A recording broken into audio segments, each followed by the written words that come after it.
கர்த்தராகிய இயேசு கிறிஸ்துவின் இனிய நாமத்திலே உங்களை வாழ்த்துகிறேன். I bring greetings in the name of our Lord Jesus Christ. தேவனுடைய சமூகத்திலே நாம் வீற்றிருப்பது எவ்வளவு சந்தோஷமான ஒரு காரியம். What a joyful thing to sit in the presence of the Lord. தேவனுடைய பிரசன்னத்தை நாம் இங்கே உணரக்கூடியதாக இருக்கிறது. We can able to sense the presence of God in our midst. கடந்த 2 வாரமாக தேவன் ஏற்படுத்திய குடும்பம் என்ற தலைப்பிலே நாங்கள் பேசிக் கொண்டிருக்கிறோம். For the past 2 weeks I have been talking with you title called God Ordained. ஒருவேளை நீங்கள் அந்த முதலாவது பகுதியையும் இரண்டாவது பகுதியையும் நீங்கள் மிஸ் பண்ணி இருந்தால் அது யூடியூப்ல இருக்கிறது, நீங்கள் அதை பார்த்து கொள்ளலாம். If in case you missed it for the past 1 and 2, it is available in the YouTube. Please do watch it. இன்றைக்கு நாங்கள் இந்த மூன்றாவது பகுதியை பேசுகிறேன். Today I am talking the third part, Mr. Phil. அதாவது கடந்த 2 வாரமாக நாங்கள் புருஷர்மாரை குறித்து நாங்கள் பேசிக் கொண்டிருந்தோம். For the past 2 weeks we have been talking about the husbands. இன்றைக்கு மனைவிமாரை பற்றி கொஞ்சம் பேச போகிறோம். Today we are going to talk about the wives. ஆனால் மனைவிமாரை பற்றி பேச போகிறோம் என்று சொன்ன உடனே ஏதோ மனைவிமாருக்கு மட்டும்தான் நீங்க இன்றைக்கு எடுக்க வேண்டாம். So please do not consider if I say I'm going to speak about wives, just don't think it is only for the wives. இங்கே புருஷர்மார் இருக்கிறோம், மனைவிமார் இருக்கிறோம். Here we seated husbands and wives. பிள்ளைகள் இங்கே இருக்கிறோம். With children are there as well. ஆகவே இந்த செய்தி எல்லாருக்கும் சேர்ந்ததுதான். So the message is for every one of us. ஆண்கள், பெண்கள், புருஷர், மனைவி, பிள்ளைகள் எல்லாருக்கும் சேர்ந்தது. So this message is for husband, wife, men, women and also the children. ஆகவே நாம் அவிதமாக இந்த செய்தியை நாம் ரிசீவ் பண்ணுவோம். So let us receive this message in that way. நம்முடைய வேதாகமத்தை திருப்புவோம். நீதிமொழிகளின் புத்தகம். Let us turn our Bible to Proverbs. நீதிமொழிகளின் புத்தகம் 14வது அதிகாரம் 1ஆம் வசனம். Proverbs chapter 14. Okay. நீதிமொழிகளின் புத்தகம் 14ஆம் அதிகாரம் 1ஆம் வசனம். Proverbs chapter 14 verse 1.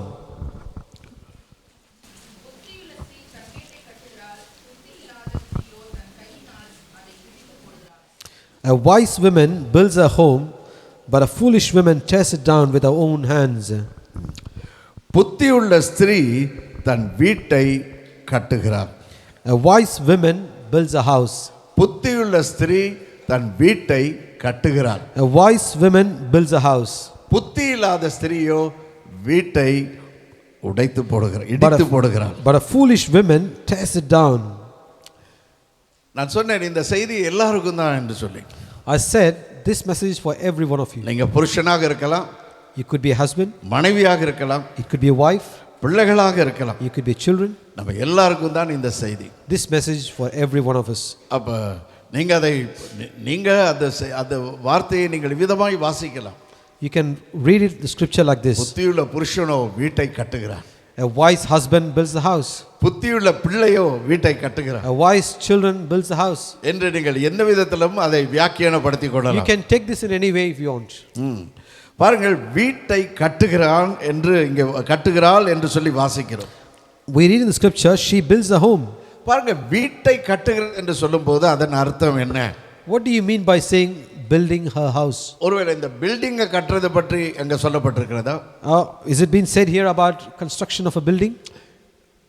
வீட்டை கட்டுகிறார் என்றால் When we say builds a house, அவள் குடும்பத்தை கட்டுகிறாள் என்பதை தான் அங்க குறிக்கிறது. it says about builds a family. குடும்பத்தை கட்டி எழுப்புறது. She rise up the family. பாருங்க, எவ்வளவு ஒரு முக்கியமான ஒரு பொறுப்பை ஆண்டவர் அவள் கையில கொடுத்திருக்கிறார். You can see what an important task God has given into women's hand. குடும்பத்தை கட்டி எழுப்புவது.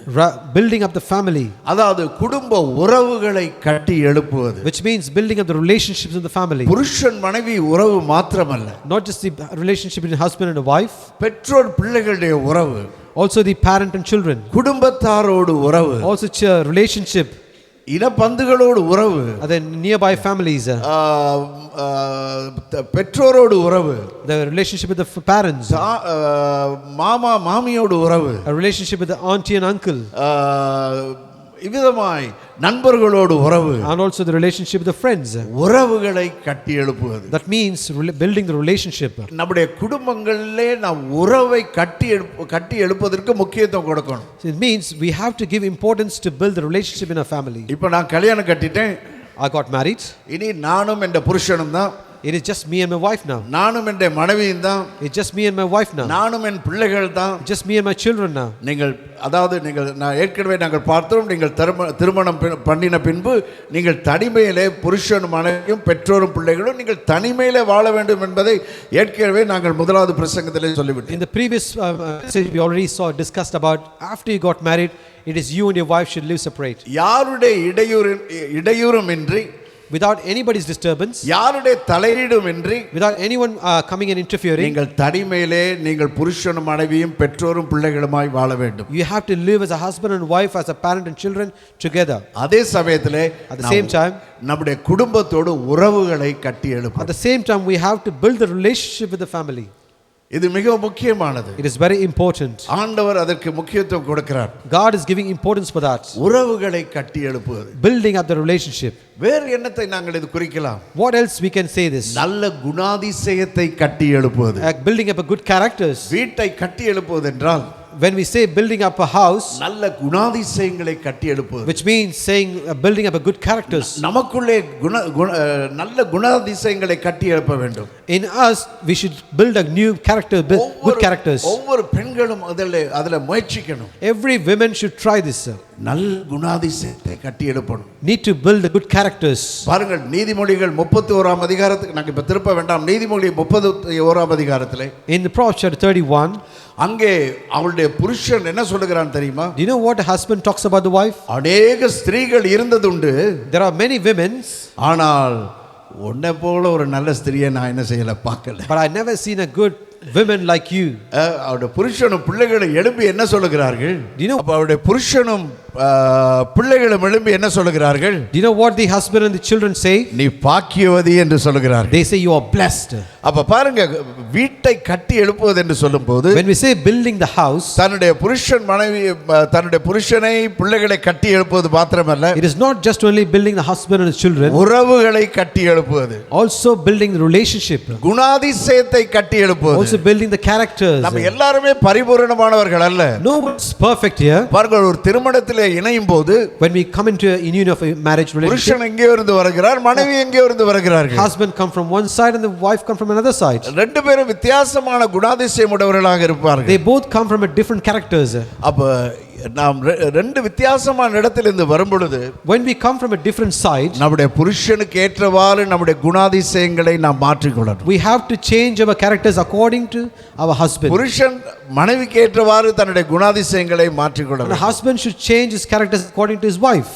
அருமையான தேவனுடைய பிள்ளைகளே, my dear children of God, இதுதான் வீட்டை கட்டி எழுப்புவது என்பது. this is what it means to say building the house. பாருங்க, புருஷன் மனைவிக்கு மாத்திரமல்ல, not just for a husband and wife, பிள்ளைகளுக்கும் சேர்த்து தான் சொல்லுகிறேன். also for the children. பாருங்க, வீட்டை நாம் கட்டி எழுப்புவது என்று சொல்லும்போது, when we say building the house, இன்னும் பல காரியங்களை சொல்லிக் கொண்டே போகலாம். we can keep on add many more things. பாருங்க, நம்முடைய வீட்டுக்கு ஏற்றது என்னது? you know what is needed in a house? பாருங்க, சில நேரங்கள்ல நம்ம பக்கத்து வீட்டுக்காரங்களோட அவங்களோட எல்லாம் நம்ம போட்டிடுறோம். so many of the times what we do is we compete within our neighbors, நம்மோடு வேலை செய்கிறவர்கள், the co-workers, நம்மோடு படிக்கிறவர்கள், the person who studies along with us. இவ்விதமாய் மற்றவர்களோடு நமக்கு எப்போதும் ஒரு போட்டி இருக்குது. always there's a competition between our people who close to us. பல காரியங்களிலே, many other things. பாருங்க, நீங்க பார்த்திருப்பீங்க, டிவில பார்த்திருப்பீங்க, இந்த படங்கள்ல பார்த்திருப்பீங்க, you might have watched in TV and the movies. இந்த மனைவி சொல்றதை நீங்க பார்த்திருப்பீங்க. you might have seen how the wife talks. பாருங்க, அந்த பக்கத்து வீட்டுக்காரர் பாருங்க, look at the neighbor. அந்த பக்கத்து வீட்டுக்காரர் அவருடைய மனைவிக்கு 2 வீலரை வாங்கி கொடுத்து 2 வீலர்ல கூட்டிட்டு போறாரு. so now the husband in the neighborhood, he bought a 2-wheeler and they going in the 2-wheeler together. பாருங்க, எவ்வளவு அழகா அவங்க ரெண்டு பேரும் 2 வீலர்ல போறாங்க. look how they are beautifully going in the 2-wheeler. நீங்க என்ன பண்ணுனீங்க? what are you doing? ஒருவேளை இங்க 2 வீலர்ல நீங்க போடாம இருக்கலாம். maybe you're not going in 2-wheeler here. ஒருவேளை நீங்க சொல்றீங்க, in case you're saying this, பாருங்க, அந்த பக்கத்து வீட்டுக்காரர் இல்லாட்டா சர்ச்சுக்கு வர நம்முடைய சகோதரர், say like your neighbor or his person, a brother or sister coming to church, our BM கார்ல போறாரு. look, he is driving a BM car. பாருங்க, நீங்க இந்த கார்ல போறீங்க. பாருங்க, what car you driving? இந்த பழைய கார்ல எவ்வளவு காலத்துக்கு ஓட்டிக்கிட்டு இருக்கீங்க? how long we can drive in this old car? நீங்களும் இப்படி வாங்கணும், you also need to buy a car like that. என்று அவர்களை நீங்க என்ன செஞ்சிருப்பீங்க? நச்சரிச்சிட்டு இருப்பீங்க. Likewise, you might have disturbed your husband.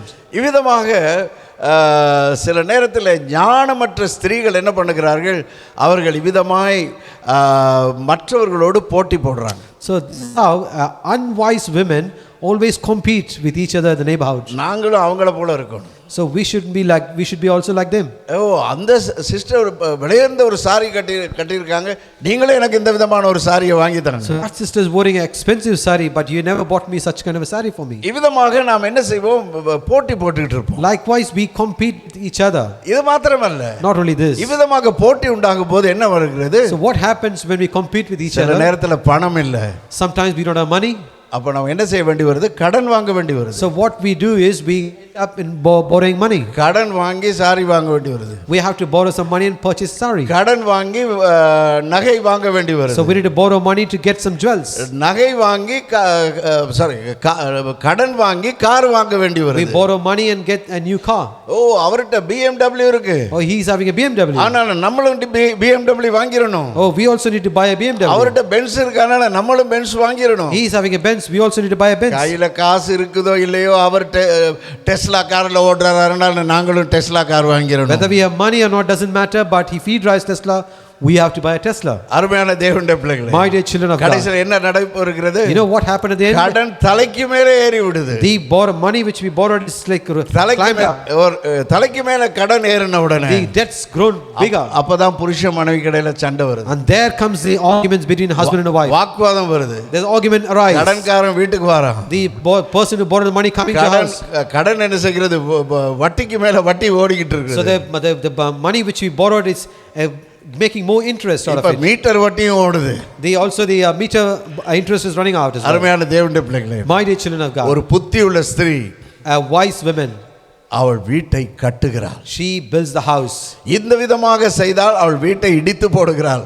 If she does like what we just speaking, she is destroying the house. மனைவியா இருந்தாலும் புருஷனா இருந்தாலும் கூட, just not wife, even if it's the husband, ஞானமாய் வீட்டை கட்டாவிட்டால், if we don't build the house with wisdom, நாம் என்ன செய்வோம்? வீட்டை இடித்து போடுவோம். what we do is we destroy the house. குடும்பத்துக்குள்ளே கஷ்டத்தை கொண்டு வருவோம். We will bring the sorrow into the family. நஷ்டத்தை கொண்டு வருவோம். We'll bring the loss into the family. வீணான சண்டைகளை சச்சரவுகளை வீட்டுக்குள்ளே கொண்டு வருவோம். We bring unwanted issues, problems into the family. அது மாத்திரமல்ல, Not only this, புத்தியுள்ள ஸ்திரீ என்று சொல்லும் பொழுது, when we say a wise woman, புத்தியுள்ள ஸ்திரீ மிகவும் ஞானமாக நடக்கிறாள். a wise woman behave wisely.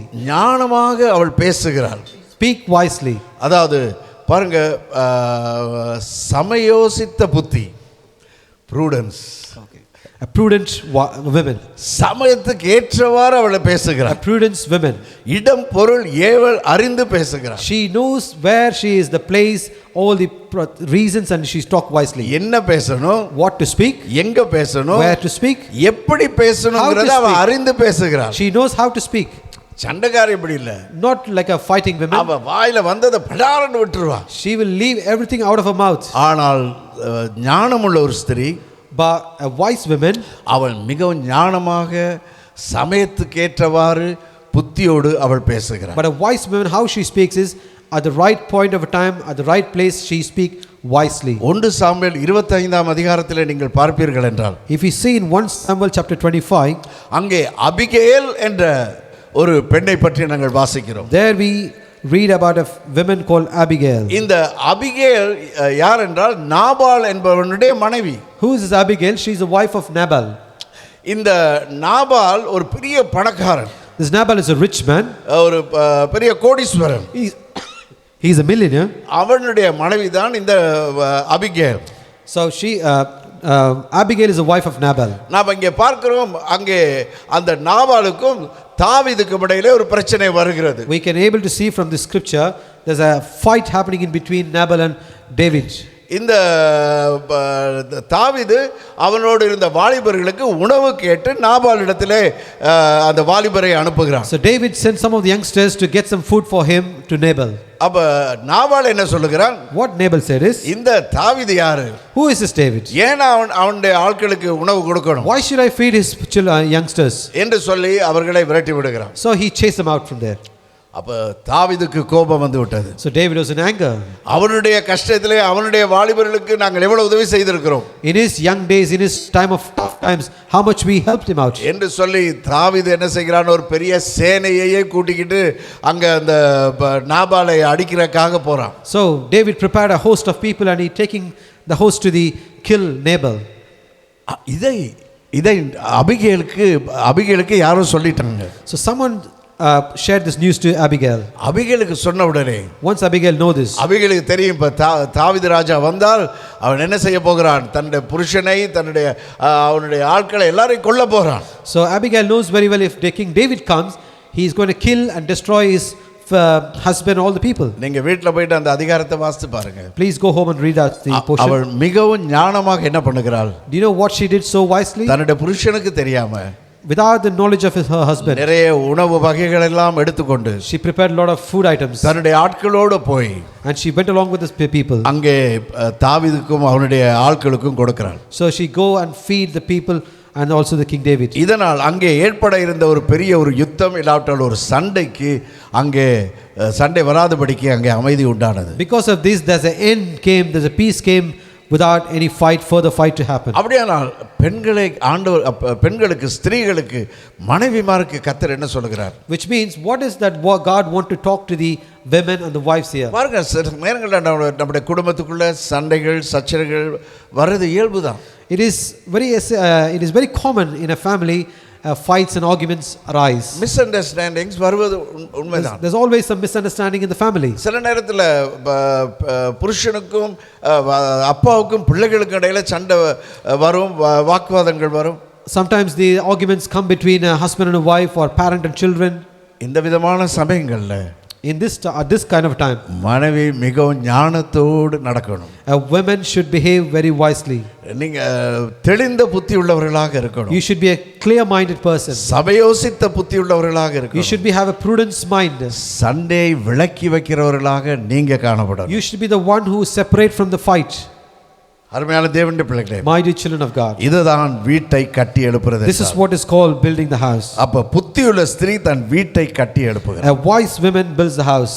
அப்ப பாருங்க, கட்டி எழுப்புறது என்றால் அது எத்தனை வகையில இருக்கிறது என்பதை நீங்கள் பார்த்தீர்கள். So when we say building the house, you can see that how many different kinds are there. அடுத்ததாக நாங்கள் எபேசியர் 5ஆம் அதிகாரம் 1ஆம் வசனத்துக்கு போவோம். Ephesians chapter 5 verse 1. எபேசியர் 5:1. Ephesians chapter 5 verse 1. பிள்ளைகளைப் போல தேவனை பின்பற்றுவர்களாகி கிறிஸ்து நமக்காக தம்மை தேவனுக்கு சுகந்த வாசனையான காணிக்கையாகவும் பலியாகவும் ஒப்பு கொடுத்து நம்மில் அன்பு கொண்டது போல நீங்களும் அன்பிலே நடந்து கொள்ளுங்கள். Ephesians chapter 5 verse 1. Imitate God therefore in everything you do, because you are as dear children. 22 வாசிப்போம். Verse 22. எபேசியர் 5:22. கர்த்தருக்கு கீழ்ப்படிவது போல நீங்கள். 22, yeah. For wives, this means submit your husband as the Lord. மனைவிகளே, கர்த்தருக்கு கீழ்ப்படிகிறது போல உங்கள் சொந்த புருஷருக்கு கீழ்ப்படியுங்கள். For wives, this means submit your husband as to the Lord. 1 பேதுரு 3ஆம் அதிகாரம் 1 Peter chapter 3.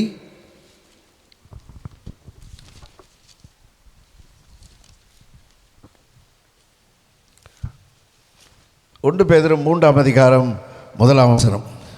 1 Peter chapter 3 verse 1.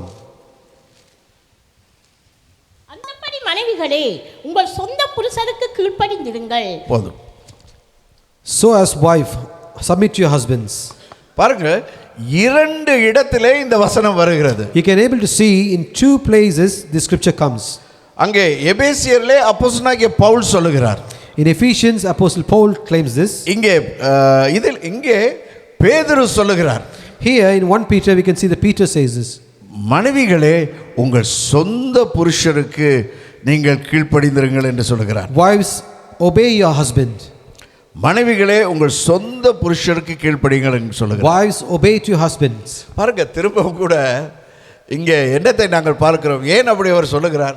Do you know why he says like this? சில நேரங்களில் மனைவிமார் என்ன செய்கிறாங்க, மற்ற புருஷன்மாரை பார்க்குறாங்க. Because sometimes wives looks into other husbands. அதாவது இச்சையோட பார்க்கறாங்க அப்படி நான் சொல்லல. I'm not saying you're looking into the husbands in the lustful eyes. அதாவது அந்த புருஷன் செய்யற காரியங்களை எல்லாம் பார்க்கறாங்க. They looking into what the other husband does. அந்த அடுத்தவருடைய புருஷனை புகழ்றாங்க.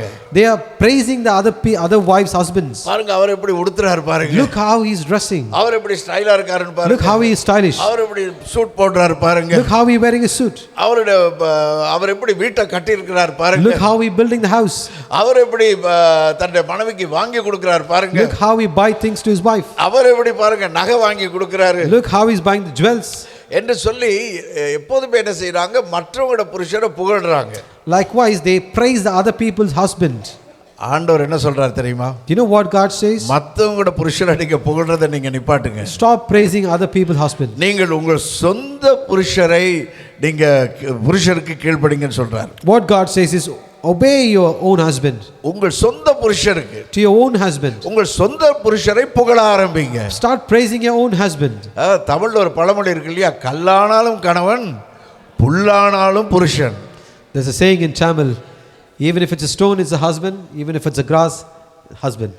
பாருங்க, அப்ப மற்றவங்களோட புருஷரை புகழ்றதை விட்டுட்டு உங்க சொந்த புருஷரை புகழ ஆரம்பிங்க. So let's stop praising others' husband and let's start praising our own husband. அவர் சாதாரண ஒரு சாரி வாங்கி கொடுத்திருந்தா கூட, Even if he bought us ordinary sari, அடேப்பா என்ன அழகா இருக்கு இந்த sorry or say how beautiful the sari is. என்று புருஷனை புகழ ஆரம்பிங்க. So let's start praising husband. உங்களுக்கு கிடைக்கிறதே கொஞ்சம் சம்பளம் தான். It is just little what you earn. அந்த சம்பளத்துல கூட நீங்க இந்த நகையை எனக்கு வாங்கி கொடுத்தீங்களே, Or even with that little money you brought me this jewel. உங்க சொந்த புருஷரை புகழ ஆரம்பிங்க. So start praising your own husband.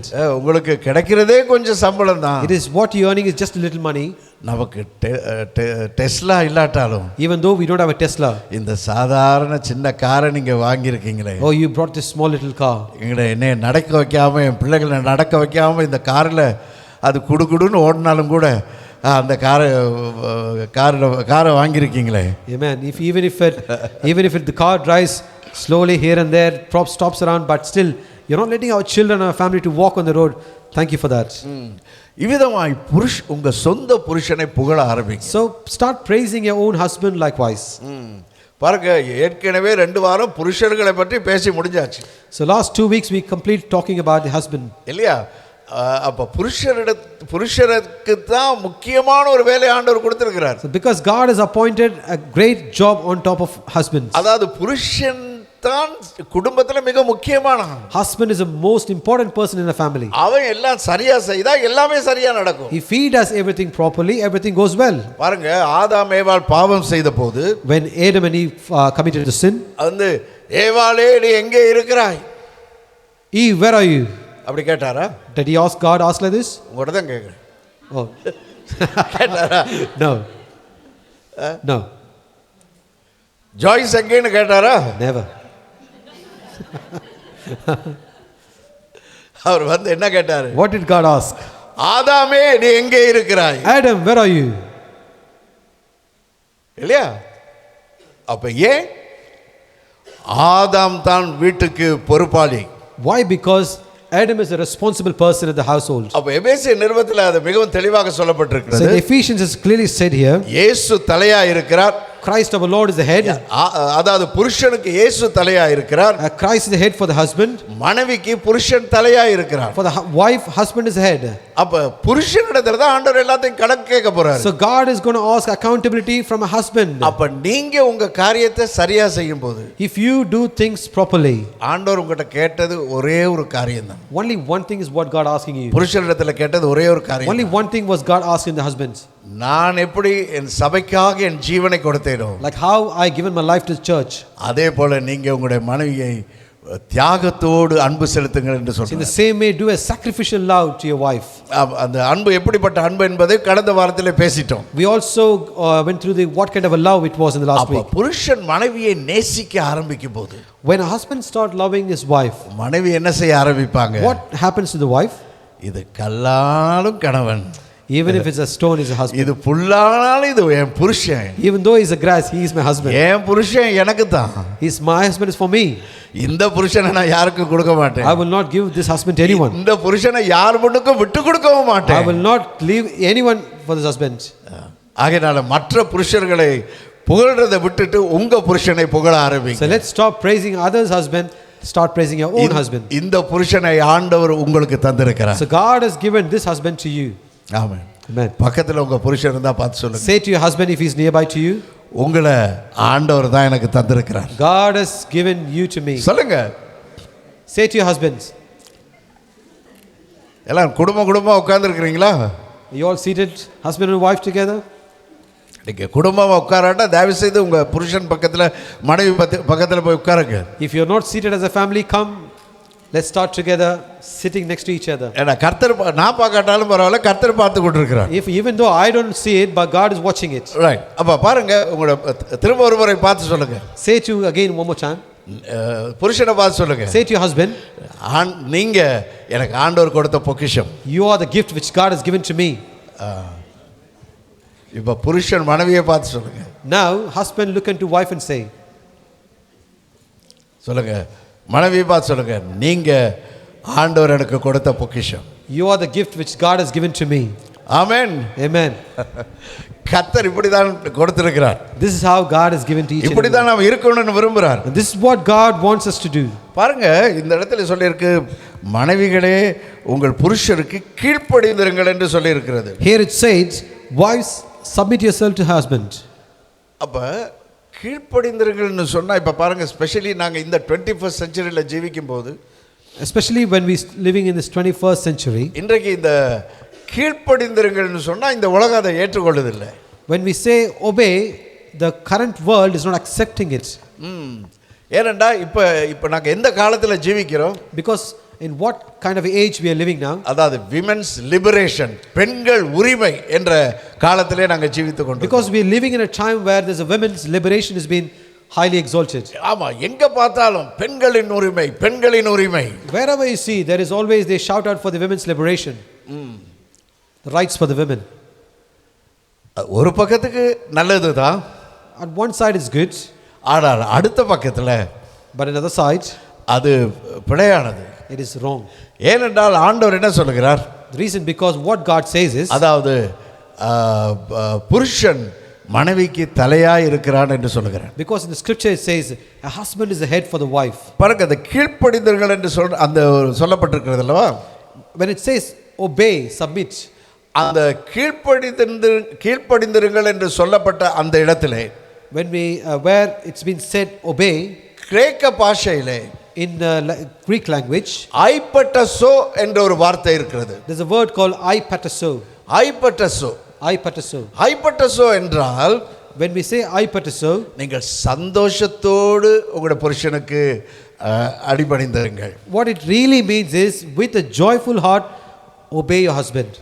விருப்பத்தோடு உங்களுடைய புருஷனுக்கு With a கீழ்ப்படிந்திருங்கள். desire in your heart, submit yourself to your husband. வாலண்டியராக விருப்பத்தோடு உங்களுடைய புருஷனுக்கு கீழ்ப்படிந்திருங்கள். Obey your husband voluntarily. இதுதான் இதைத்தான் அந்த இடத்துல சொல்லப்பட்டிருக்கிறது. So this is what the real meaning it was said in this scripture here. ஆகையினாலே நம்முடைய குடும்பத்திலே அமைதி நிலவணுமா இருந்தால், If the peace should remain in our family, நம்முடைய குடும்பத்திலே சந்தோஷம் நிலவணுமா if இருந்தால், the joy should remain in our family, நாம் என்ன செய்யணும்? what should we do?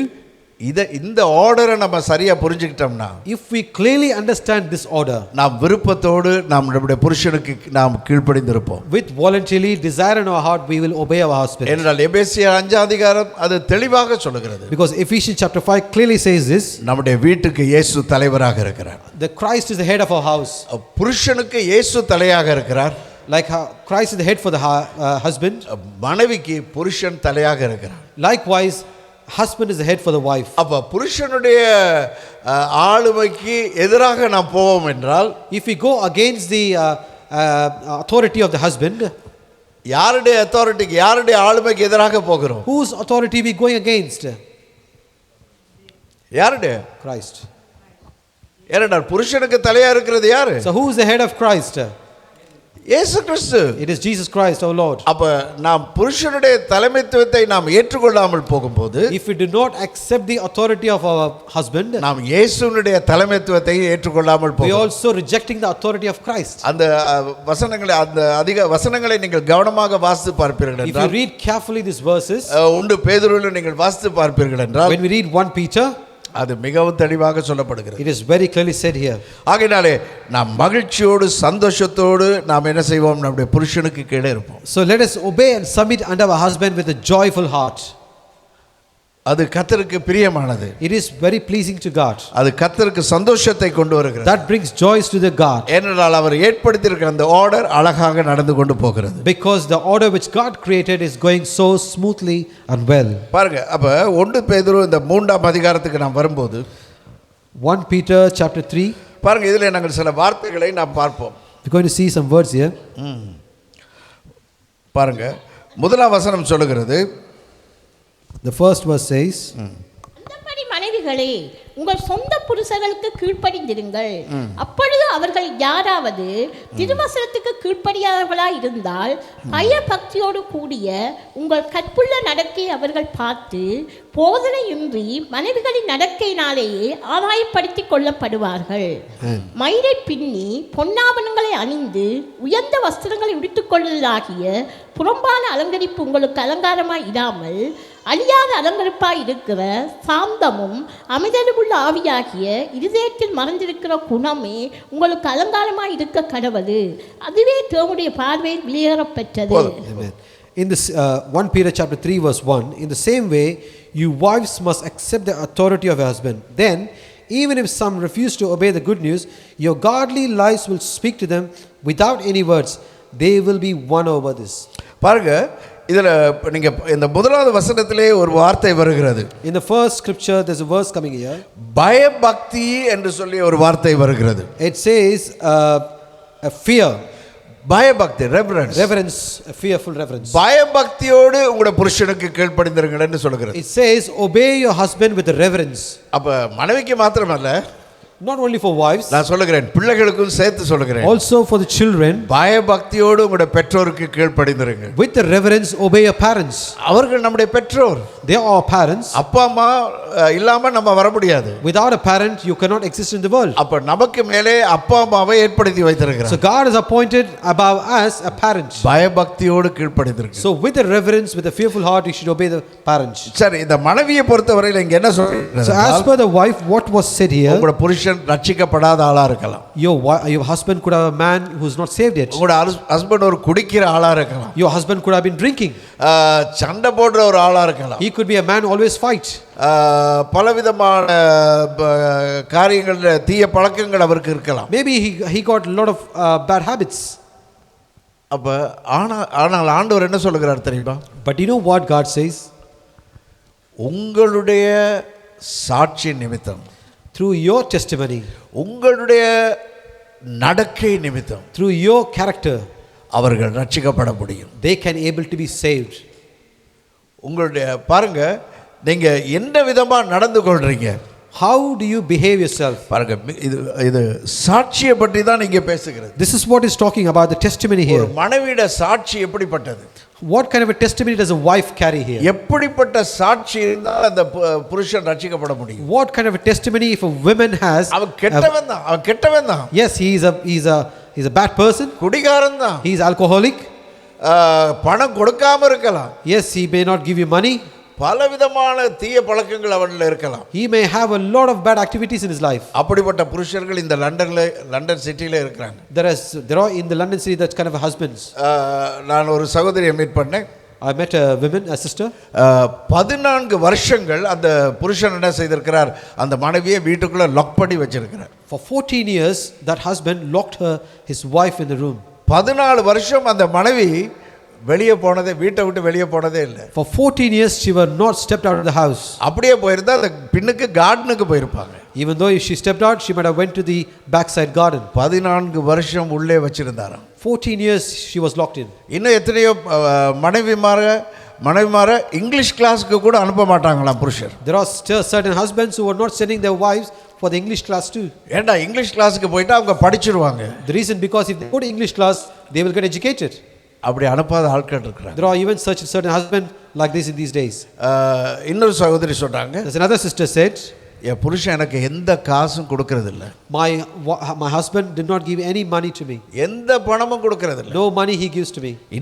இன்னொரு மனைவி சொன்னாங்க, There's another wife says, எங்க புருஷன் my husband, ஒரு நாள் எங்க அப்பா வீட்டுக்கு அம்மா வீட்டுக்கு என்னை போக விடவே மாட்டார். he never allowed me to visit my parents. எங்க அப்பா அம்மா பக்கத்துல தான் இருக்காங்க, ஹெரோல இருக்காங்கன்னு வச்சுக்கோங்க.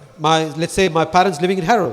10 வருஷமாச்சு எங்க அப்பா அம்மாவை பார்த்து. For 10 years it's been now, I never met my parents. என்னை போக விடுறதில்ல. He never allows me. இப்படிப்பட்ட புருஷர்கள்லாம் இன்னும் எத்தனையோ காரியங்களை நான் சொல்லிட்டே போகலாம், நேரம் கிடையாது. I can keep on adding. So there are husbands in these days living like this. ஆனால் இவை எல்லாவற்றின் மத்தியிலும் But in midst of all this, கர்த்தர் சொல்றார், God says, நீங்க ஒரு ரட்சிக்கப்பட்ட நபராக இருப்பீர்கள் என்றால், if you are a saved woman, ஒரு ரட்சிக்கப்பட்ட மனைவியாக இருப்பீர்கள் என்றால், if you are a saved woman, wife, நீங்க உங்களோட புருஷனை ரட்சிப்புக்குள்ள கொண்டு வர முடியும். you can able to bring your husband to salvation. சில நேரம் நாங்க பிழையா நினைக்கிறோம். Sometimes we take it bad. அதை தான் பாருங்க இந்த 3ஆம் 4ஆம் வசனம் சொல்லுது. So this is what the verse 3 and 4 says. ஒருவேளை நான் நல்ல அழகா உடுத்துனா, if in case I dress properly, இல்லாட்டா நான் என்ன நல்லா லிப்ஸ்டிக் அடிச்சு நல்லா தலையை முடிய நல்லா பின்னி நல்லா அலங்கரிப்பு செய்தா என் புருஷன் திருந்திடுவான்னு நினைப்பாங்க. So they think maybe if I dress well and make up come beautifully, my husband would transform. அதால திருத்த முடியாது. He cannot do that. உங்களுடைய விசுவாசம், Your faith, உங்களுடைய அன்பு, your love, உங்களுடைய அவர் மேல் காட்டுற அக்கறை, the care which they show to them, இது ஆண்டவர் எனக்கு தந்த புருஷன். this is the husband which God given to me. குடிகாரன் தான். Yes, he is alcoholic.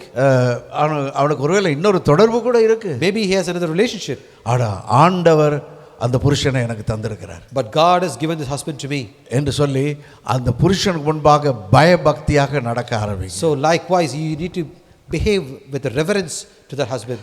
இவ்விதமாய் பயபக்தியாக நடக்கும்போது, when we walk along with him in a reverence, பாருங்க ஒரு சகோதரி உண்டு, I know a sister. இந்த புருஷன் பயங்கர குடிகாரன். Her husband is a very alcoholic. ஒவ்வொரு நாளும் குடிச்சிட்டு வந்து பெரிய அட்டகாசம் பண்ணுவான் வீட்டுல. Every time he comes drunken and then he make one bad things in the house. குடிச்சிட்டு வரும்போது அவனுக்கு அந்த டேஸ்டுக்காக சமையல் விதவிதமா செய்து வைக்கணும். So for his taste buds, the wife make lot of foods. செய்து வைக்கணும். She have to prepare this. செய்து வைக்காட்டா அடிதான் விழும். If she don't prepare, there's always a beatings. இவ்விதமாக ஒரு நாள் குடிச்சிட்டு வந்து இப்படி பல வருஷங்கள் நடக்கிறது. So likewise it's been happening for many years. இவ்விதமாய் ஒரு நாள் குடிச்சிட்டு வந்து, so one day he came drunken. அவன் என்ன செய்தானா, மனைவியை போட்டு அடிச்சான். So what he did was he came and start beating his wife. அடிச்சிட்டு அந்த குடிச்சிட்டு என்ன செஞ்சிட்டான், அப்படியே படுத்துட்டான். So after he beating his wife, he slept. இது 10-12 வருஷங்களாக நடந்து கொண்டிருந்தது. So this was happening for 10 to 12 years. அப்படியே அவன் படுத்துட்டான். And he was sleeping. இந்த சகோதரி என்ன செய்தாங்களா தெரியுமா? Do you know what this wife did? இந்த கட்டிலை சுற்றி சுற்றி சுற்றி சுற்றி வந்து ஜெபம் பண்ண ஆரம்பித்தாங்களாம். So she started going around the bed, keep on moving and praying for him. ஆண்டவரே, எத்தனை வருஷம் ஆண்டவரே நான் சகிச்சிட்டேன். Lord, so many years I've been facing this. என்னால இத தாங்க முடியல. I cannot take it anymore, oh God. இந்த அடியை தாங்க முடியல. I can't take the beatings. இந்த கஷ்டத்தை என்னால பொறுக்க முடியல. I cannot hold on to this pain. இந்த வேதனை என்னால அனுபவிக்க முடியல. I cannot take this suffering anymore. ஆண்டவரே, நான் என்ன செய்யறது? What should I do, God? ஆண்டவரே, நீர் ஒரு அற்புதம் செய்யணுமே. Lord, do a miracle for me. என்று சொல்லி ஜெபிக்க ஆரம்பித்தார்கள். So she was praying like this. இவ்விதமாய் அவர் ஜெபித்திருந்த போது, when she was praying like அந்த that, மனுஷன் நல்ல குடிச்சு வெறிச்சு மங்கி போய் கிடக்குறான். So this husband, he was like so drunken and he was in sleeping mode. இவங்க மெதுவா வாயில அவனுக்கு கேட்காம மெதுவா முணுமுணுன்னு ஜெபிச்சிட்டு வராங்க. So she was praying in a very slow quiet mode. இவ்விதமாய் நடந்து கொண்டிருக்கும் போது, so when this was happening like this, திடீரென்று suddenly அவன் கண்ணை திறந்தான். he opened the eyes. திடீரென்று கண்ணை திறந்து as he opened the eyes, பயந்து இப்படி எழும்பி உட்கார்ந்தானா. he woke up with a fear. தன் மனைவி அப்படி பார்க்க ஆரம்பிச்சானா. and he started looking at his wife. அப்ப மனைவி கேட்டானா, என்ன and the wife was asking what happened. அப்ப அவன் சொன்னானா, and he said, நான் படுத்திருக்கும் போது while I was sleeping, வெள்ளை உடுப்பு உடுத்தின ஒரு ஆள் உயரமான ஒரு ஆள் வந்து நின்னுச்சுது. There was a tall man came with a white robe. அவருடைய கையில ஒரு பெரிய பட்டயம் இருந்தது, வாள் இருந்தது. And on his hand he carried a big sword. அவன் சொன்னானாம், And he said, நீ இப்ப மனம் திரும்புறியா இல்லையா உன்னை வெட்டட்டான்னு சொன்னானாம். and he said to me, are you going to repent or not? Otherwise I'm going to split into you two. அதான் பயந்துட்டேன், எழும்பிட்டேன். And I woke up in fear. யார் அது? Who is that? ஒரு தேவதூதன் வந்து ஆண்டவர் அனுப்பி இருக்கிறார். And God has sent an angel to that place. அன்றைக்கே அவன் குடிய விட்டான். And that day he left the அன்றைக்கே அவன் ரட்சிக்கப்பட்டான். On that day he got saved. அன்றைக்கே அவன் மனமாறினான். And there he got transformed. அருமையான தேவனுடைய பிள்ளைகளே, Mighty children of God. ஆகையினாலே நாம் கர்த்தர் உங்களுக்கு எவ்வளவு டைம் கொடுத்திருக்கிறாரோ, பொறுமை கொடுத்திருக்கிறாரோ, அது வரைக்கும் நீங்க பொறுமையாக ஜெபம் பண்ணுங்க. So until what God has given the time, remain in patience, pray for that. கர்த்தர் உங்களுடைய புருஷனை மாற்றுவார். Surely God will change your husband. பிள்ளைகளே, கர்த்தர் உங்களுடைய பெற்றோரை மாற்றுவார். Children, God will change your parents. Hallelujah. Amen. அது மாத்திரமல்ல, Not only that, இப்போ நான் சொன்னேன் நீங்க அலங்கரிப்பு செய்ய வேணாம்னு சொன்னேன். I said just now, do not do much makeup. ஆனால் இப்பொழுது சொல்லுகிறேன், But now I say to you, நன்றாக கவனிங்க. listen carefully. அதாவது நீங்க பெண்கள் நன்றாக உடுத்துங்க. So women, dress well. நல்லா உடுத்துங்க. Dress well. நன்றாக உடுத்துங்க, நல்லா மேக்கப் போடுங்க, Dress well, do makeup, நல்லா நீட்டா இருங்க, look neat, நல்ல பர்ஃப்யூம் போடுங்க, put on the perfume, ஸ்மார்ட்டா இருங்க. look smart. உங்களோட புருஷன் வீட்டுக்கு வரும்போது When your husband comes to the house, அவரை வரவேற்கிற சூழ்நிலையில நீங்க இருக்கணும். you should be in a attire to receive him. புருஷன் வீட்டுக்கு வரும்போது When the husband comes to the house, அலங்கோலமா, தலையை சீவாம, without combing your hair, முகத்தை கழுவாம, without washing your face. ஐயோ, எனக்கு தானே தெரியும், எனக்கு நாள் பூரா நான் இவ்வளவு கஷ்டப்பட்டு Only I know how much I have put the effort in today. அப்படி இருக்காதீங்க. Do not be like that. புருஷன் வந்து யோசிக்கணும், Oh, when the husband comes, you should think, அப்பா எப்படா நான் வீட்டுக்கு ஓடுவேன், when should I go home? என் மனைவியை நான் சீக்கிரம் போய் பார்க்கணும். I need to go see my wife. விதமாய் நன்றாய் உடுத்தி, So this is how you should dress. நன்றாய் உங்களை டெக்கரேட் பண்ணி, Decorate yourself well. வழிமேல் விழி வைத்து காத்திருங்கள். Just watch over the path and wait. உங்களுடைய புருஷன் வந்து சந்தோஷத்தோட வரட்டும். Let your husband come with a joy. வந்து சந்தோஷத்தோட கூட கட்டி பிடிக்கட்டும். Let him come and joy with a hug. Give a hug. Hello baby, Hello baby. Hello honey, Hello honey. Hello darling. Hello darling. அப்ப அவங்க டார்லிங் ஹனின்னு சொல்ற அளவுக்கு நீங்க நடந்து கொள்ளணும். So you have to your character should be in that way that your husband come and praise you saying hello darling and honey.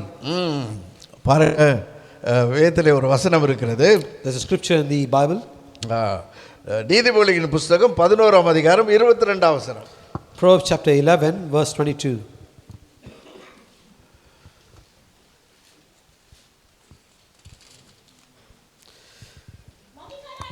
அழகுள்ள ஸ்திரீ பன்றியின் மூக்கிலுள்ள பொன்முக்குத்திற்கு சமானம்.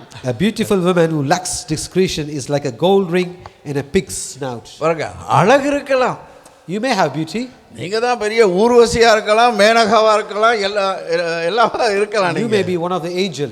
ஆனால் உங்கள நல்ல குணாதிசயம் இல்லாவிட்டால், If there is no good characters in you, உங்கள நல்ல ஒரு உதாரணம் இல்லாவிட்டால், if you don't have a good example in you, அது பன்றிக்கு மூக்குத்தி போட்டா எப்படி இருக்கும்? do you know how a pig looks like when he put the snout in his ears? அத போல தான் இருக்கும். That's how it will be. அருமையான தேவனுடைய பிள்ளைகளே, Mighty children of God, அப்ப உள்ளே அழகு இருக்க வேண்டும். you should carry the inner beauty. வெளி அழகும் இருக்கட்டும், Yes, outer good is good, வெளி அலங்காரமும் இருக்கட்டும், outer beauty is good, ஆனால் உள்ளே அழகு இருக்கணும். you should carry the inner beauty. அதை தான் இங்கே அவர் சொல்லுகிறார். This is what it says here. பயபக்தி, If reverence, கற்புள்ள நடக்கை, a good character, இதெல்லாம் நம்மள காணப்படணும்னு சொல்றாரு. it should be found in us. அது மாத்திரமல்ல, இங்க பாருங்க, 4ஆம் வசனம். And verse 4. 4ஆம் வசனத்தில் சொல்கிறது, அமைதலுள்ள ஆவி, A quiet spirit, அமைதலுள்ள ஆவி, a quiet gentle spirit. அமைதலுள்ள ஆவி நம்மள காணப்படணும்னு ஆண்டவர் சொல்றார். God says we should women should carry a gentle spirit. பாருங்க, சில பெண்கள் பேச ஆரம்பிச்சா அப்படி இப்படி பேசிக்கிட்டே இருப்பாங்க. There are certain women, if they start speaking this, like they keep on talk. வாய் அடிக்க ஆரம்பிச்சாங்கன்னா அடிச்சிட்டே இருப்பாங்க. They will never stop, they keep on chatting. என்ன எல்லாரும் எங்க எழுப்பி போறாங்க வராங்க. உட்காருங்க. பேசிக்கிட்டே இருப்பாங்க. They keep on chatting. பேசிக்கிட்டே இருப்பாங்கன்னா பேச ஆரம்பிச்சாங்கன்னா அவங்கள நிப்பாட்டவே முடியாது. Which means when I say they keep on chatting, they will never stop talking. புருஷரும் இருக்கிறாங்க அப்படிப்பட்ட ஆட்கள். Even husbands or certain husbands like this. பெண்களும் அப்படி இருக்காங்க. And the women are like that. ஆய் அடிக்க ஆரம்பிச்சாங்கன்னா அடிச்சிட்டே இருப்பாங்க. So if they start speaking, they will keep on chatting. அப்ப எப்படியப்பா புருஷன் வீட்டுக்கு வருவாரு? So what do you think a husband will come to home? பாருங்க, நான் சில வசனங்கள் உங்களுக்கு காட்டுறேன் பாருங்க. I would like to show some verses to you. 27 நீதிமொழி 27 Proverbs chapter 27 15 முதல் 16 வரை. verse 15 to 16. Proverbs chapter 27. நீதிமொழி 27 15 முதல் 16. நாளில் ஓயாத ஒழுக்கும் சண்டைக்காரியான ஸ்திரியும் சரி. அவளை அடக்க பார்க்கிறவன் காற்றை அடக்கி தன் வலது கையினால் எண்ணெயை பிடிக்க பார்க்கிறான். Proverbs chapter 27 verse 15 and 16. A quarrelsome wife is an annoying as constant dripping on a rainy day. Stopping her complaints is like trying to stop the wind or trying to hold something with greased hands. quarrelsome wife. Quarrelsome wife. அதாவது என்ன சொல்லலாம், எப்போதும் சண்டை பிடிச்சிக்கிட்டு இருக்கிற மனைவி. Always she ready to fight. வாக்குவாதம் பண்ற மனைவி. Always arguing. எப்போ பார்த்தாலும் தொடன்னு இருக்கிறது. All time she quarrels. அவர் வீட்டுக்கு வந்த உடனே ஸ்டார்ட் பண்ணிடுறது. As soon as the husband enters house, immediately she starts. பாருங்க, இந்த விசேஷமா இந்த நாட்டில், especially in this country, நீங்க பார்த்தீங்கன்னா நிறைய பிள்ளைகளை இங்க இருக்க சோஷியல் சர்வீஸ் கொண்டு போயிடுறாங்க. Many of the children were taken by the social service. இல்லையா? Is it or not? அப்போ என்னன்னு பார்த்தா அப்போதான் கஷ்டப்பட்டு வேலை செய்து புருஷன் வீட்டுக்கு வந்திருப்பார். If we see the background why this happened, there's a time husband come tired to the home. நல்ல கவனிங்க, இதெல்லாம் நடக்குது. You have to listen because this is all happening. இப்படிப்பட்ட குடும்பங்கள் அட்லீஸ்ட் ஒரு 200-300 குடும்பம் எனக்கு தெரியும் இந்த லண்டன்ல. In this London I know at least 200 to 300 families. அவர் அப்பதான் களைச்சு போய் வந்திருப்பார். He will come very tiresome to home. ராத்திரி பூரா வேலை செஞ்சுட்டு, I worked all night. இல்லாட்டி பகல் பூரா வேலை செஞ்சுட்டு Or else வந்திருப்பார். I worked all day. அன்னைக்கு வீட்ல எத்தனையோ பிரச்சனை நடந்திருக்கும். Maybe there's other problems that have taken place in the family. கடன்காரன் வந்துட்டு போயிருப்பா. The lender would have come. பிள்ளைங்க அன்னைக்கு பூரா குழப்பம் பண்ணிருப்பாங்க. All day the children would have behaved badly. அவர் அப்பதான் என்ன செய்றாரு, ஜாக்கெட்டை கழட்டி போட்டுட்டு, So he just entered the house and removed the jacket. அவர் அப்பதான் பெல்ட்டை கழட்டிக்கிட்டு இருக்கிறார். And he was just removing the belt. பெல்ட்டை கழட்டிக்கிட்டு இருக்கும்போது, As he is removing the belt, உங்களுக்கு தெரியுமா இன்னைக்கு என்ன நடந்துச்சுன்னு? do you know what happened today? இன்னைக்கு இவன் என்ன பண்ணா தெரியுமா? Do you know what he did today? ஐயோ, இன்னைக்கு என்னை வேலை செய்ய விடல. He did not let me work. ஒரே கொலப்படி பண்ணிக்கிட்டு இருந்தான். He is so naughty. இன்னைக்கு பாருங்க, நான் இன்னைக்கு ஸ்கூலுக்கு போனேன், டீச்சர் இவனை பத்தி இப்படி சொன்னாங்க. I went to the school, teacher complained him about. அப்படியான்னு சொல்லி அவர் அந்த நேரம் பெல்ட்டை கழட்டுறாரு. As he listening to that, he is removing the belt. அவர் சும்மா பெல்ட்டை கழட்டுறாரு, ட்ரவுசரை மாத்துறதுக்காக. He was trying to take the belt off to remove the trousers. அப்ப அந்த நேரத்துல பார்த்தா இந்த மனைவி இத சொல்றாங்க. At that time the wife coming and saying this to him. என்னடா அப்பா, உடனே அப்பா என்ன பண்றாரு? Immediately what the father did? என்னடா சொன்ன? What he did? அவன் போய் ஸ்கூல்ல என்ன தெரியுமா சொல்றான்? You know what the child went to complain to school? எங்க அப்பா பெல்ட்டை கழட்டிட்டு எனக்கு அடிக்க வந்தாரு. My father removed the belt, came hit me. இப்படி கடைசில பார்த்தா அந்த பிள்ளைகளை கொண்டு போயிடுறாங்க. So this is how the child been taken to the social council. எப்படி நீங்க பெல்ட்டால உங்க பிள்ளையை அடிக்க முடியும்? How can you hit your child with the belt? அவர் பெல்ட்டால அடிக்க வந்தாரா? Did he remove the belt to hit the child? கிடையாது. No. அவர் அப்பதான் பெல்ட்டை கழட்டிக்கிட்டு இருந்தார். That is the time he was removing the belt to remove the trousers. எதனால இது வந்தது? Why this happened? புருஷன் வீட்டுக்கு வந்த உடனே, as soon as the husband comes, அவருக்கு ஒரு காஃபி கொடுத்து, give him a coffee, அவருக்கு சாப்பாடு கொடுத்து, give him some food, அவருக்கு கொஞ்சம் ஒரு ஷவர் எடுத்துட்டு வரட்டும், allow him to take a shower. அப்புறம் மெதுவா ஆறுதலா சொல்லியிருக்கலாமே. You could have given some time for him. ஆறுதலா சொல்லியிருந்தா இந்த பிரச்சனை வந்திருக்காது. If you have said this to him in a patiently, this problem would have not existed. இல்லையா? அப்ப பாருங்க, எப்போதுமே என்ன செஞ்சுட்டு இருக்க கூடாது, பேசிக்கிட்டு இருக்க கூடாது. So you should not keep chatting all the time. அநேக புருஷர்கள் நைட் ஜப்புக்கு தான் போறாங்க.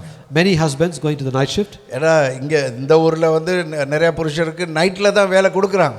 Because of many of the men is getting night shift jobs here. ஏன்னா வெள்ளைக்காரங்க நைட்ல வேலை செய்ய மாட்டாங்க. Because the white people do not work in the nights. ஆனா அநேக தமிழ் புருஷர்மார் வேணுமென்றே நைட் வேலைக்கு போறாங்க. But many of the Tamil husbands, they wantedly going for the night shifts.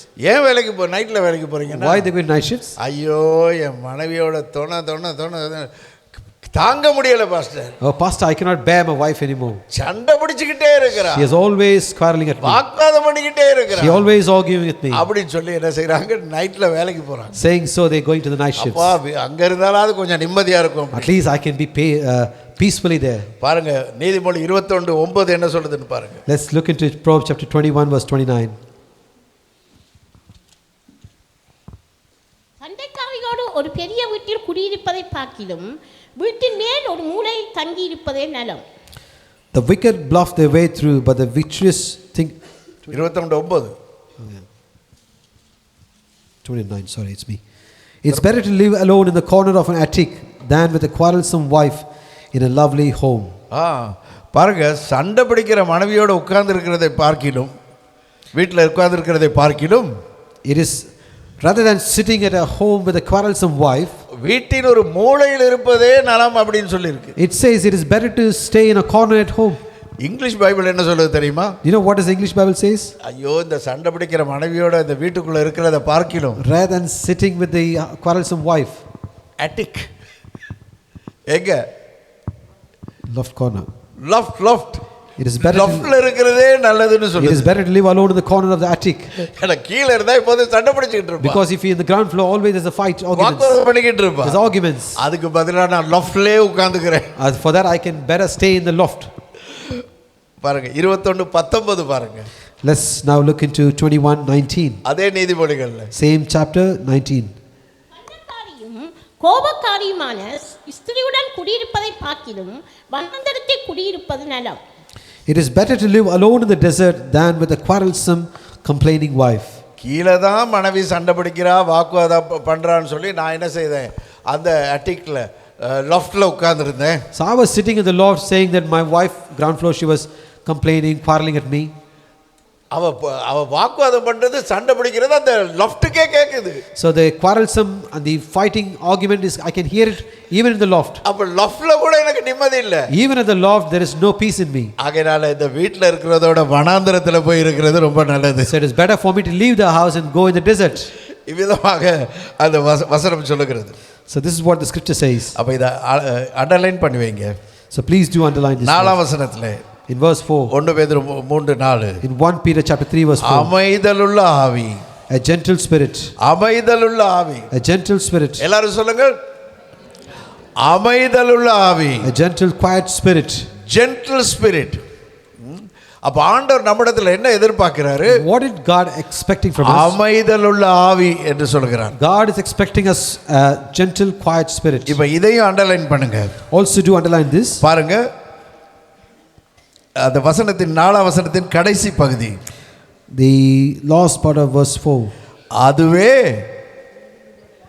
தேவனுடைய பார்வையில் விலையேற பெற்றது. This is what is precious in the sight of God. யாருக்கு சொல்றாரு? To whom this was saying? கேளுங்க பக்கத்துல இருக்க ஆளை பார்த்து. Ask your neighbor. யாருக்கு சொல்றாரு? To whom this was saying?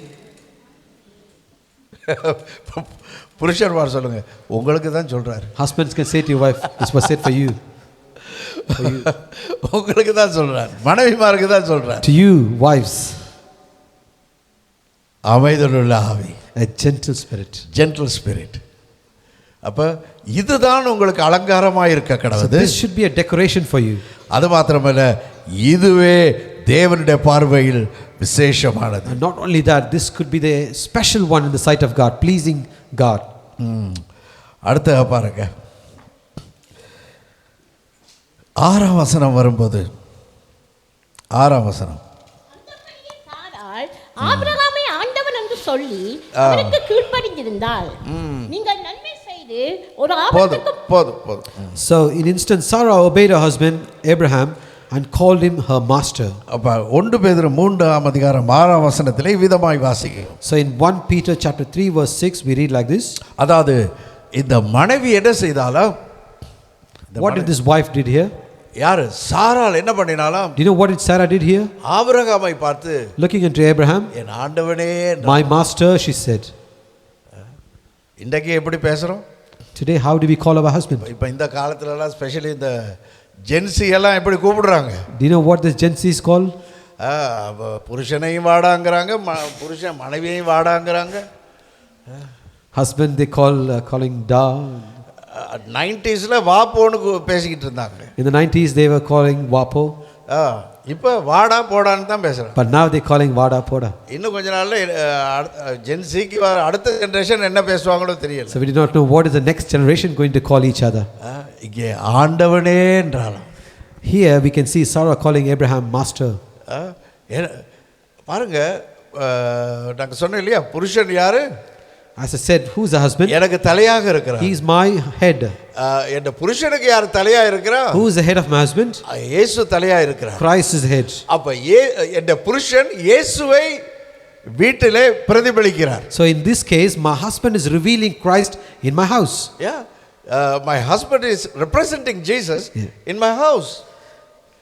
வீட்டிலே இயேசு கிறிஸ்துவை பிரதிபலிக்கிறார். அப்ப ஆபிரகாம் எப்படி, சாராள் எப்படி கூப்பிடுகிறாளாம்?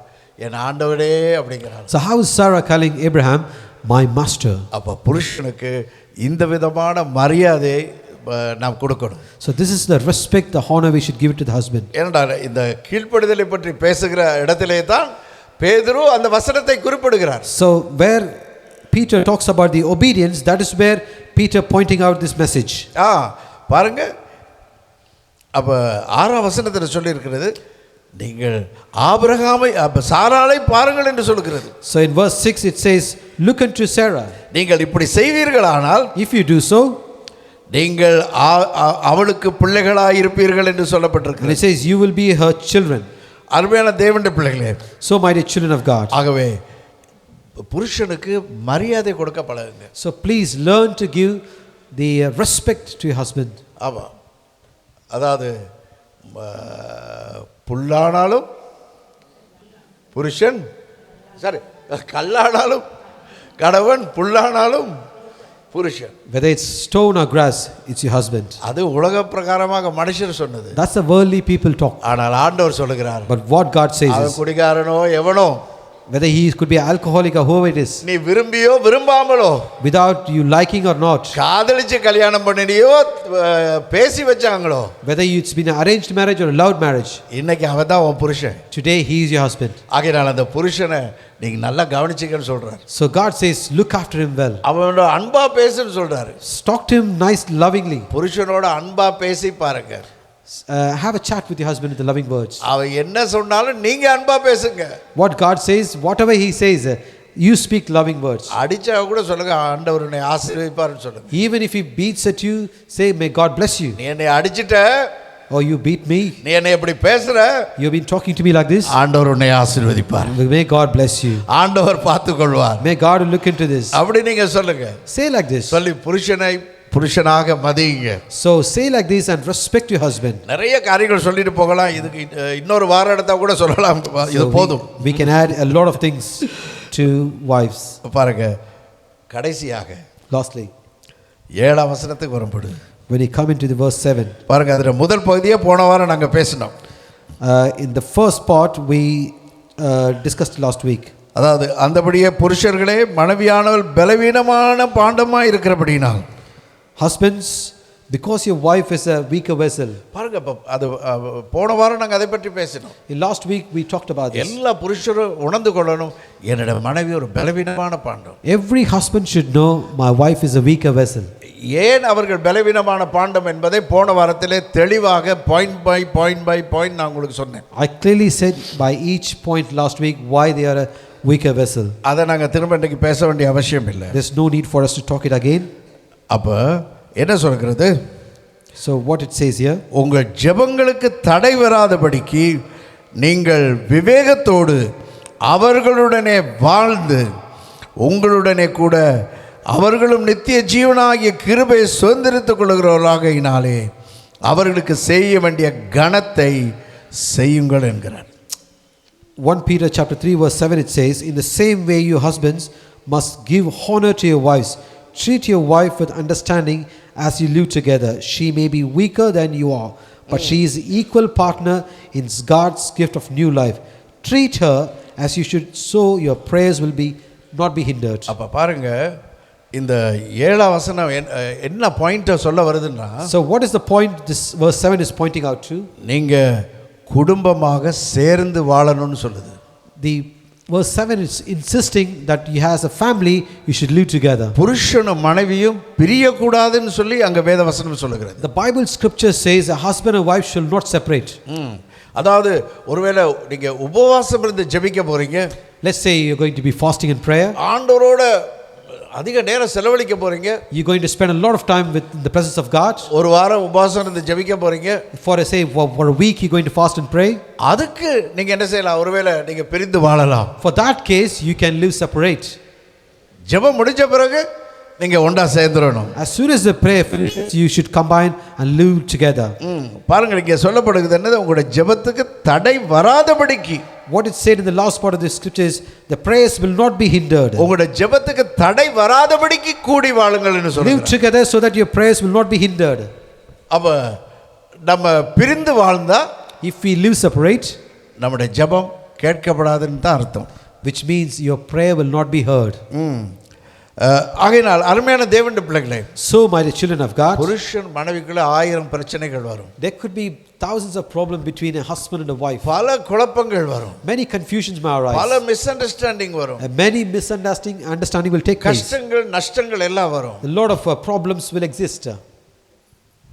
முடிந்த அளவு As far as possible, இந்த சமாதான கட்டை காத்துக்கொள்ளுங்கள். let the peace be rule your hearts. ஒன்றாய் சேர்ந்து வாழ ஆரம்பிங்க. Live together. சமாதான கட்டை காத்துக்கொள்ளுங்க. Hold on to the peace.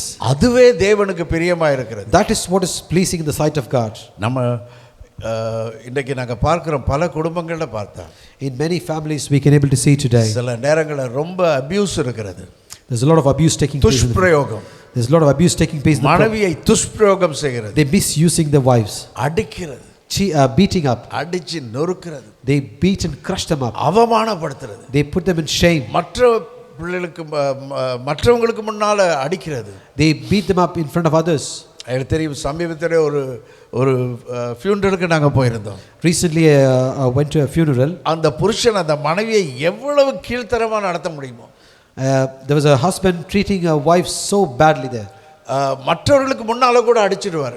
Oh, he can even beat his wife in front of others. அந்த மனைவி எனக்கு ஃபோன் பண்ணி சொன்னாங்க. And that wife called me and said, pastor பாருங்க, இன்னைக்கு எல்லாரும் முன்னுக்கும் நாங்கள் அந்த பார்ட்டிக்கு போயிருந்தேன், அந்த பார்ட்டியில் வச்சு அழைஞ்சிட்டாரு. We went to a party in front of everyone. My husband beat me up. அவமானப்படுத்துறாரு. He put me in shame there. விதமாக சொன்னாங்க. And she was saying like this. இப்போ சமீபத்தில் இந்த விதமாய் அந்த துஷ்பிரயோகம் காணப்பட்டபடினால, Recently because of that kind of a bad treatment was going there. Abuse. இப்படி abuse பண்ணபடினால, Because he was so abused. அந்த சகோதரி இப்போ 2-3 மாதங்களுக்கு முன்பாக மரித்து போனாங்க. 2-3 weeks ago she was passed away. ஆகவே நான் சொல்லலை, I didn't say this. கர்த்தர் சொல்லலை, Not God said this. உங்களுக்கு தெரியும் உங்களுடைய வீட்டுக்குள்ள இந்த விதமான நிலைமை இருக்கும் என்றால், If you know what kind of a situation was going on in the house, அடிக்கிறான், the husband beating, அவமானப்படுத்துறான், he is putting her shame, உங்களை உதைக்கிறான், எல்லார் முன்னுக்கும் உங்களை இல்லாமல் ஆக்குறான். so he beats and he does everything. நீங்க சந்தர்ப்பம் அந்த உங்களுக்கு கர்த்தர் உங்களோட உள்ளத்துல என்ன சொல்றாரோ, Whatever God talks in your heart, கொஞ்ச நாளைக்கு பிரிஞ்சு வாழணும்னு ஆண்டவர் உங்களோட உள்ளத்துல அப்படி போடுறாருன்னா, ஒரு சமாதானத்தை போடுறாரா, if God gives a peace in your heart saying that you should live separate, விவாகரத்துக்கு போங்கன்னு சொல்லல. God did not say go to divorce. நான் சொல்றேன், பிரிந்து வாழுங்க, saying living separate. அவங்களுக்காக ஜெபம் பண்ணுங்க. Please pray for them. அவங்க திரும்ப ஒன்று சேர்றதுக்கு வாய்ப்பு இருக்கிறது. There is always opportunity to live together again. ஏனென்றால் நம்ம இப்போ வாசிக்க நேரம் இல்லை, 2 இடங்களிலே நாங்கள் வாசிக்கிறோம். There's no time for us to 2 places we read. தேவன் இணைத்ததை What God மனுஷன் எவனும் பிரிக்காதிருக்க no man shall separate. இது கர்த்தருடைய கட்டளை. This is the command of இது God. கர்த்தருடைய வார்த்தை. This is the word of God. உங்களுடைய குடும்பங்களில் இப்படி ஏற்பட்டிருந்தால், If something like this will happen in your family, அப்படி ஏற்பட்டிருந்தால் உங்களுக்காக நாங்கள் கவலைப்படுகிறோம். so if it's happened like this, we feel sad, sorry for that. உங்களுக்காக நாங்கள் ஜெபிக்கிறோம். We will pray for that. உங்களோடு நிக்கிறோம். We will stand along with you. உங்களுக்காக நாங்கள் தொடர்ந்து கர்த்தரிடத்தில் விண்ணப்பம் பண்ணுவோம். We will continue to pray into God. ஆனால் அடி மிதி உதை வாங்கிக்கிட்டு நீ இவ்வளோ நாள் அடி தமிழ் ஒரு பழமொழி இருக்குது, குட்ட குடிக்கிறவனும் மடையன், குடிய குடிய குட்டுகிறவனும் அடையணும்னு தமிழில் பழமொழி இருக்கு. There was a saying in the Tamil, the one who knocks on the head as you bend down, he is also a fool, also the one hits as a fool as well. அப்படி அடி வாங்கிக்கிட்டு அப்படி அவமானப்பட்டுக்கிட்டு அந்த ஒன்றா வாழ்றதுல பிரயோஜனமே There is கிடையாது. no use of carrying all the shame and live together. ஆகையினாலே நீங்கள் என்ன செய்யுங்க, அமைதியாக நீங்கள் என்ன செய்யுங்க, நீங்கள் உங்களுக்கு கர்த்தர் என்ன சொல்கிறாரோ அதை செய்யுங்க. So remain in peace. Do what God says unto you. அதை விட்டுட்டு அவசரப்பட்டு 999க்கு அடிச்சிடாதீங்க. So please do not hurry yourself and call 999. அவசரப்பட்டு 999க்கு அடிச்சிங்கன்னா If you hurry and call 999, நீங்கள் எடுக்க வேண்டிய தீர்மானத்தை கர்த்தருக்கு இல்லை, நீங்கள் பிசாசுக்கே கொடுத்துட்றீங்க. so the decision what you are taking, you are not giving it to God, but you are giving it to the enemy. அப்ப பிசாசு என்ன தீர்மானம் எடுப்பான்ங்கிறது உங்களுக்கு தெரியும். Dear all, we have several ways you can give your tithes and offerings. You may give in person using the envelopes or by card transaction during the service. You can also give online by scanning the QR code or visiting our website. Checks should be made payable to Bethany Church of God or sent to P.O. Box 294, Southall, Middlesex, UB25EE, United Kingdom. Thank you for your continued generosity and support.